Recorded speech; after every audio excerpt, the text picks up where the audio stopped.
یہ اسلام ابتدائی انسان سے شروع ہوا اور پیغمبر علیہ الصلوۃ والسلام پر یہ سلسلہ نبوت کا اختتام ہوا.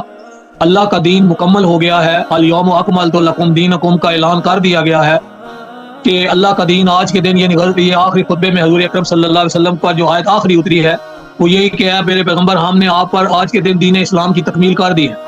تو یہ جامع ترین اور مکمل ترین دستور حیات ہے، آخری اللہ کا کلام ہے، اور میرے پیغمبر حضور صلی اللہ علیہ وسلم آخری نبی ہیں. اب کسی شخص میں کوئی ایسی بات نہیں ہو سکتی کہ وہ کہے کہ میرے اوپر اللہ کی وحی نازل ہوتی ہے، میرے اوپر اللہ کا کلام نازل ہوتا ہے، اور وہ دوسروں کو اپنے اوپر ایمان لانے کی دعوت دے. اللہ کی طرف سے پیغام رسانی کا سلسلہ ختم ہو گیا. کیوں ختم ہوا؟ اس لیے کہ قرآن کریم یا اللہ کی جو دین ہے، اللہ کی جو کتاب ہے، اللہ کا جو دستور ہے وہ مکمل کر دیا گیا ہے، بالکل صدق کے ساتھ، عدل کے ساتھ. تمت بکلمات ربک صدقا وعدلا.